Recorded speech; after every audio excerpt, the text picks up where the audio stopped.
what's up? It's Cristiano. I'm the host of To The Point Home Services Podcast. The biggest influencer on the podcast for the direction of it initially was the conversation I had with Gary Vaynerchuk on how can I continue to give back to the home services industry at scale. And this was the way for me to be able to do that, whether they were working with RYNO or not. The good thing about this is that it's become wildly successful against two of our other executives who thought that this wasn't the best idea to move forward with.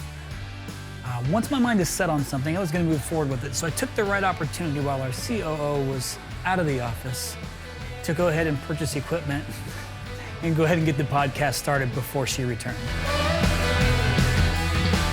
The To The Point Home Services Podcast has hit number 18 overall on Apple Marketing Podcast, which is phenomenal for a home services specific podcast. And I completely attribute that to the guests that we've had on and the knowledge that they bring. And having on guests like Gary Vaynerchuk to share his knowledge and wisdom with the home services folks that are listening to it was huge. It certainly helps with subscribers and people wanting to continuously download. But we've had lots of guests just like that have a ton of knowledge and wisdom that they're sharing on a weekly basis at this point for all our listeners to hear. Jens Pulver, former lightweight UFC champion. Obviously Gary Vaynerchuk's been on.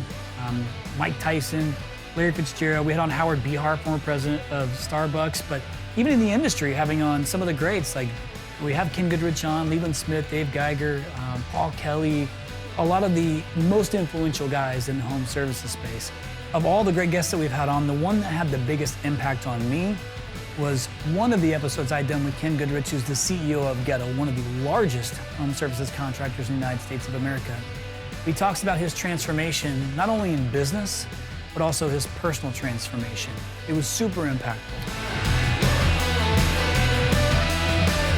The biggest hope I have that our listeners take away is skills, knowledge, maybe a better understanding of how to take their businesses to the next level, but also to know that there's people out there willing to help them with whatever they need to move their businesses forward and help them become more successful.